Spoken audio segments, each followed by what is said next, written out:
Turns out that some animals like pigs and mice can breathe through their anuses, and maybe you can do it too in the very near future, because that's what some researchers in Japan have been focusing on. And while this might seem a little strange, the reason for this research is an important one. It's to help those who are suffering from serious respiratory issues.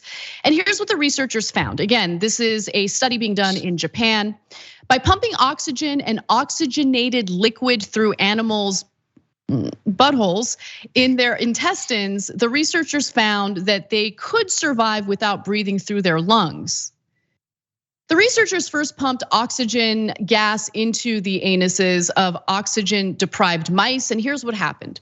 They found that mice that received the treatment lived longer than the ones who didn't. Then they took the experiment one step further by eliminating barriers that could prevent oxygen uptake in the gut.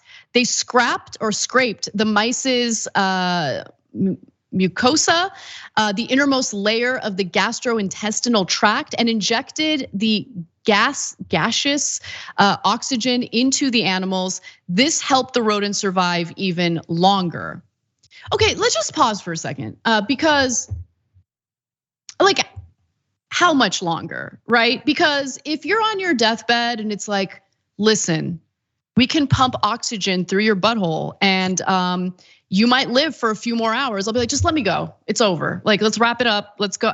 Don't touch my butt. But it really depends. Like, will this be something that can really prolong an individual's life a significant extent, or is this, a dead end? I don't know. I'm not a medical expert. Obviously, I'm not part of the research team that's looking into this.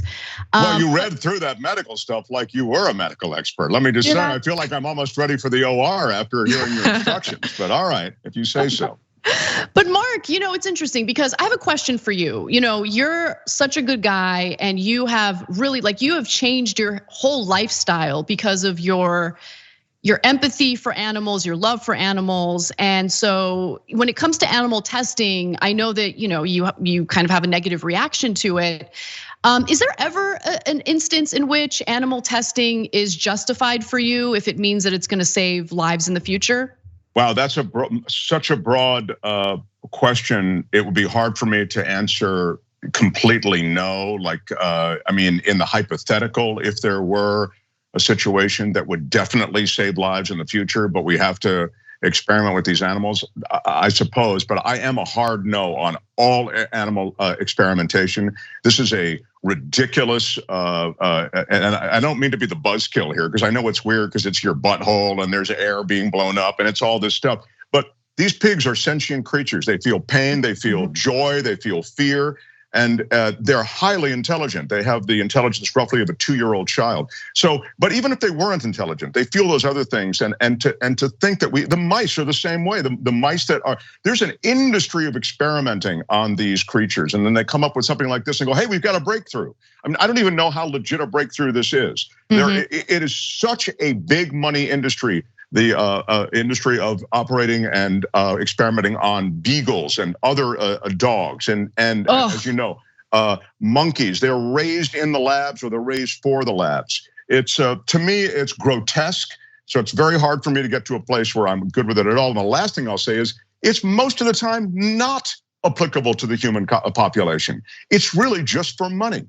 So these experiments that they do on animals aren't even legit to apply to the human population. But again, I know this is funny because I know there are buttholes involved and all the rest. So I don't mean to be the buzzkill. Mark, do you think we're juveniles? No.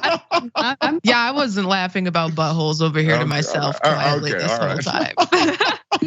I'm with you though, Mark. I'm a vegetarian. I don't use products that were tested on animals. I think that it's, disgusting reading this article when they're saying they survived longer when knowing that these are animals that never needed to die in the first place. That being said, I also agree with you, Anna. If someone walks in, I'm on my deathbed, and they're like, you can live 30 more minutes, but you gotta let us do some butt stuff. I'm like, this is a prank. No, get out of here. This is Ashton Kutcher's gonna walk out in a second. This is punk. Like, I'm this is a bit, this is a gag. I'm not gonna be on camera saying, sure, go ahead, shove a straw up my butt so I can breathe for 30 more minutes. Let me die. Right, yeah, I mean, you gotta know when to hold them. What if they told you, but it's fun, trust me.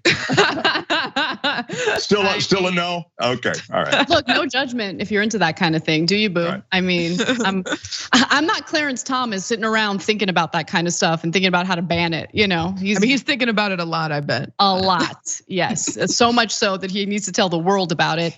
Now, let's get into some more details. Given the mucosal removal might be uncomfortable for patients, the researchers tried a different approach, delivering oxygen in liquid form. After shooting the liquid up the mice's rectums, the scientists found oxygen levels were further improved. But like, that's the other thing. Okay, so do you just do that for the rest of the animal's life? The animal, or in their minds, in the future, the person's life, you have to keep doing, like, I don't know how feasible this is for the future, right? So I'm not an expert on this. I want to repeat that. I think it's interesting that they're looking into solutions. I don't know how realistic this solution really is. This was also true, by the way, with pigs whose genetic composition is closer to humans. One of the researchers, the lead researcher, in fact, says in a 50-kilogram pig, when we provided the size of liquid oxygen to the butt, they can survive 30 minutes. 30 minutes, even when experiencing lethal respiratory failure conditions. I'm not getting the oxygen enema for 30 more minutes of life. Well, this is the other thing they do. They breed these creatures to be more and more like humans and to resemble humans on some cellular level, and certain organs, et cetera, are bred such that they could actually be replaced and actually be transplanted. But that said, this is a research paper, you understand, that a lot of graduate, I think those in graduate programs and graduate school participants are involved in. So they're dying to give you, as you sort of suggest, this kind of lame result, which is, hey, 30 minutes more of life. Like our PhD thesis is now getting the stamp of approval, 30 minutes of life. So I would suggest there's a lot of BS behind this. It's sort of justifying their own role, justifying their own thesis, and even, as I say, even justifying using these animals in the labs. Thanks for watching The Young Turks, really appreciate it. Another way to show support is through YouTube memberships. You'll get to interact with us more. There's live chat emojis, badges.